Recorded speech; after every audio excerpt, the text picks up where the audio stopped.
I'm Ivan Alexander, a master's level behavior clinician, and this is King Junkie Talks. This is a King Junkie production. Today's topic for discussion is why everyone wants to be famous. Now, technically, behavioral psychology would explain this through concepts like reinforcement, motivating operations, response generalization, conditioned reinforcement, and contingency-shaped behavior.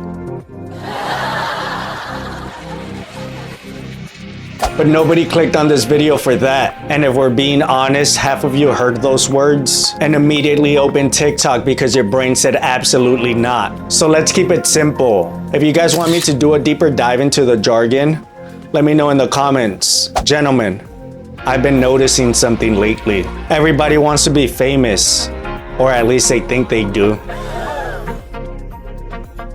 And I've been wondering why. Because I don't think people wake up one day and think, you know what would make me feel complete? Getting recognized at Target while I'm buying toothpaste. This is a King Junkie production. Personally, that sounds exhausting. Bruh. Imagine explaining modern fame to your grandparents. So I filmed myself pointing at words for 30 seconds. 4 million people watched. And now an energy drink company wants to sponsor me. They'd probably ask if the country was okay. This is a King Junkie production. But here's where things get interesting. I don't think people actually want fame.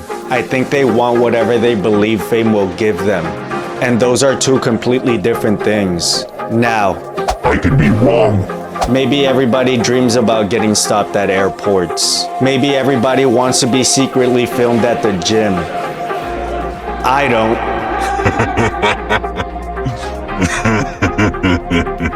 But what can I do? I'm famous now. If there's one thing I've learned from behavioral psychology, is that behavior usually makes more sense than we give it credit for. That's one of the first questions behavior analysts ask. What function is a behavior serving? In normal people language, what problem is the behavior trying to solve?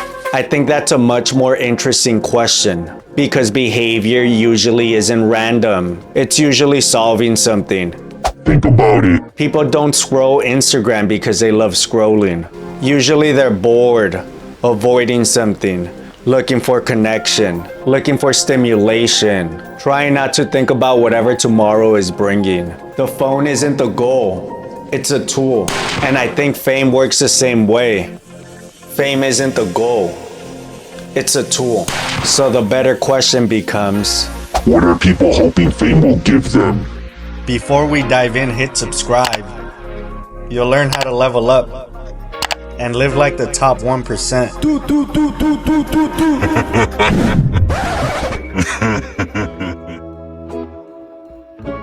Yeah. Tell them I want the max, my son, and a statue before opening night.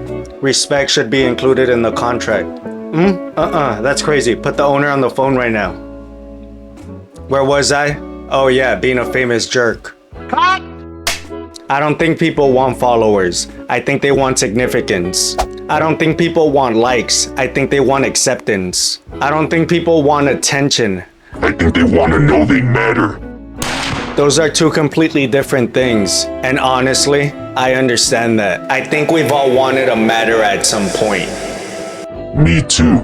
This is why I don't think this is really a conversation about celebrities. I think it's a conversation about identity. Because if you don't know who you are, you'll spend your whole life waiting for strangers to tell you. And I've been asking myself something lately. Who gets to decide what you're worth? Because if the answer is strangers, that's a lot of pressure to put on people you don't even know. This is a King Junkie production. So let's go back to the question. What exactly are people hoping fame gives them? Think about it. Let's say tomorrow morning you wake up with 10 million followers. Now what? Do you suddenly become more disciplined? Do you automatically become more confident? Does your anxiety disappear? Do family problems magically solve themselves? Does everybody who ignored you in high school suddenly owe you an apology? This is a King Junkie production. Probably not. Followers don't change who you are. They just give people more access to who you already are. One thing I've been learning from behavioral psychology is that consequences don't create character. They reveal it. Pressure reveals it. Success reveals it. Failure reveals it. Money doesn't fix identity. Followers don't fix insecurity. Attention doesn't heal loneliness. If anything, it usually amplifies what was already there. And I think we've seen enough celebrities to know that's true. We watch people who have everything most of us think we want, still struggle with depression, still struggle with addiction, still struggle with broken relationships, still struggle with purpose, because fame solved a different problem than the one they actually had. And honestly, I don't say that to judge anybody. I say that because I think all of us do this. Maybe not with fame, but with something. Some people think if I just made more money, then I'd finally feel secure. Some people think if I could just get married, then I'd finally feel complete. Some people think if I could just lose 20 pounds, then I'd finally be confident and a glorified sex symbol. This is a King Junkie production. I've caught myself doing something similar, thinking if this next video does really well, then I'll finally feel like I'm doing something meaningful. Then the next video comes out, and your brain immediately moves the goalpost.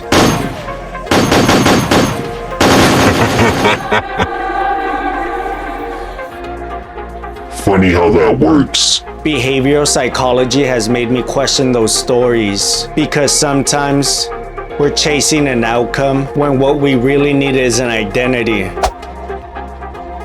We've somehow convinced ourselves that if enough strangers know your name, we'll finally know who we are. That's a rough strategy, because strangers are terrible at telling you who you are. Hallelujah. Half of them don't even know who they are. And here's a part I've really been thinking about. Maybe people don't actually want fame. Maybe they want significance. Maybe they want acceptance. Maybe they want to feel valuable. Maybe they just want someone to look at their life and say, "You matter." I don't think there's anything wrong with wanting that. I think every human being wants that. The question is, where are we looking for it? Because if you're waiting for strangers to tell you that you matter, you're giving away a lot of power to people who don't know your story. And I don't think that's a very good trade. Here's where I think we spend too much time blaming people and not enough time examining the environment. One thing I've been learning from behavioral psychology is this: behavior doesn't happen in a vacuum. The environment shapes it. The incentives shape it. The consequences shape it. So maybe the better question isn't, why does everyone want to be famous? Maybe it's, what kind of world have we built where fame feels like the answer? Think about it. We used to ask kids, what do you want to contribute? Now we ask, what do you want to be known for? Those are two completely different questions. One changes the world. The other depends on the world watching. Wake up.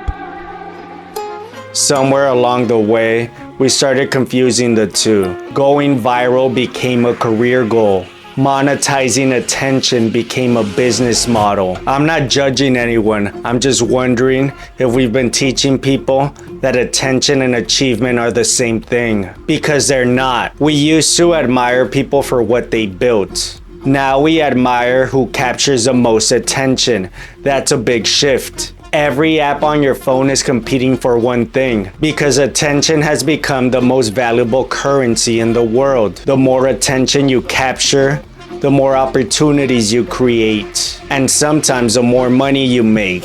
So attention became the product, and when attention became the product, people naturally started shaping themselves around whatever captured it. Think about that. You used to have a profile. Now your profile has you. This is a King Junkie production.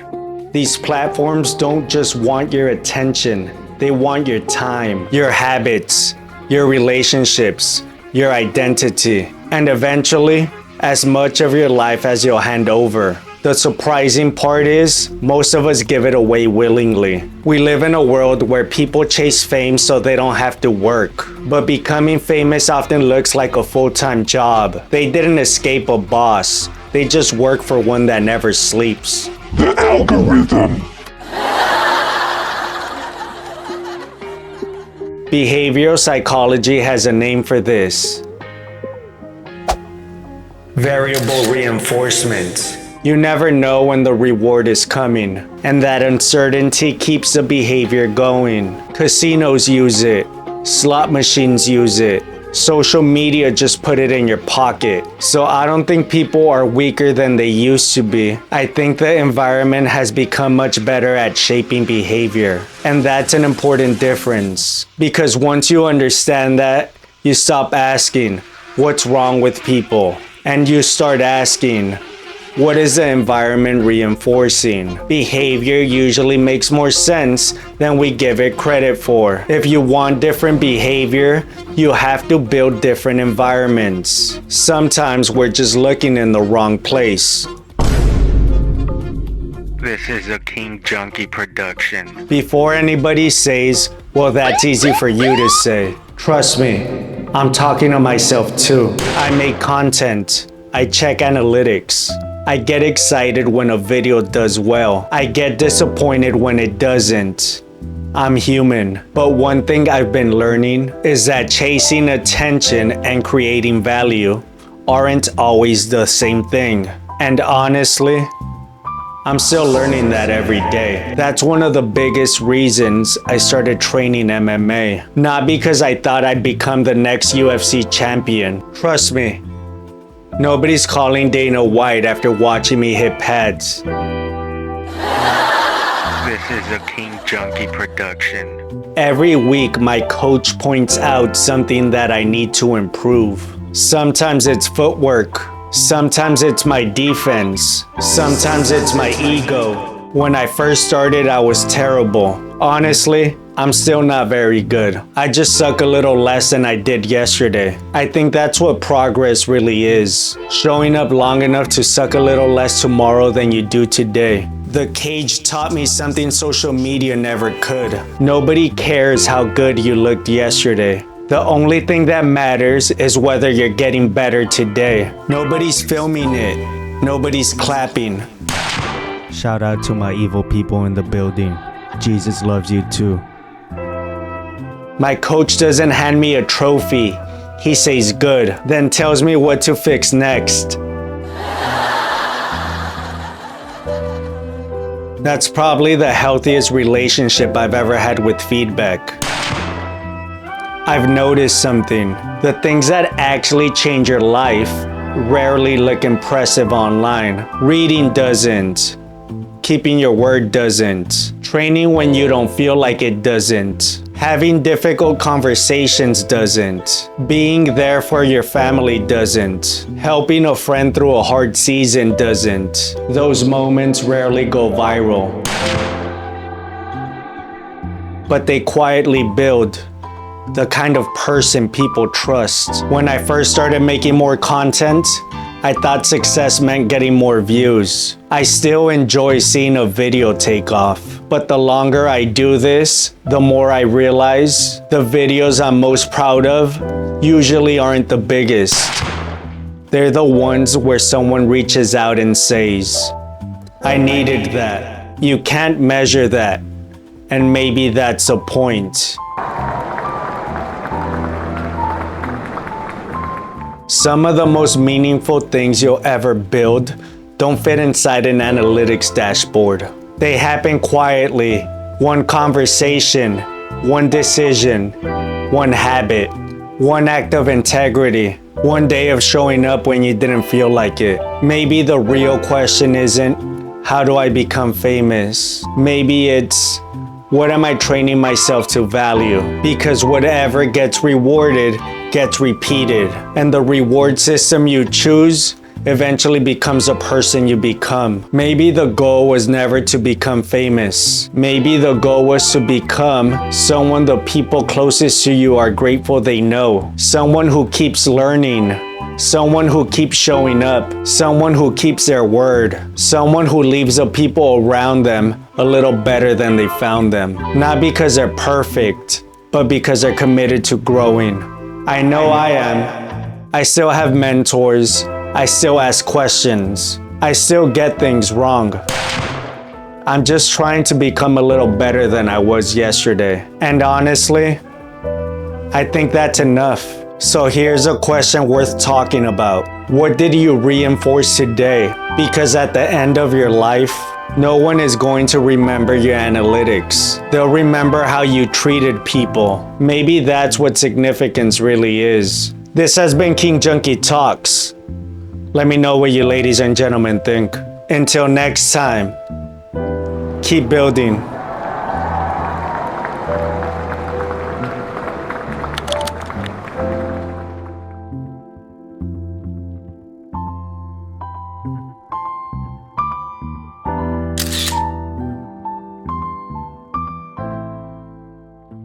This is a King Junkie production. There were darker times for you, right? Your last tape, Faces, right? Yeah.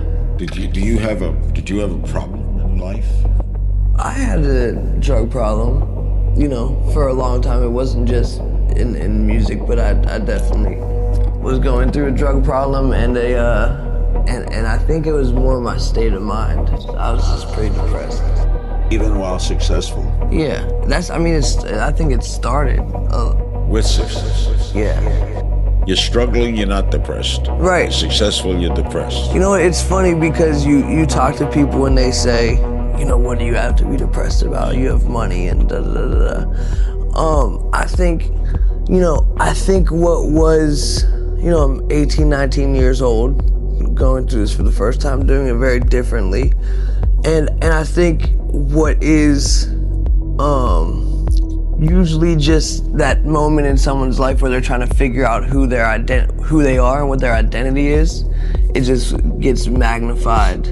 Fame is tricky because you read what's said about you, then you know what you know to be true, and the lines start to blur.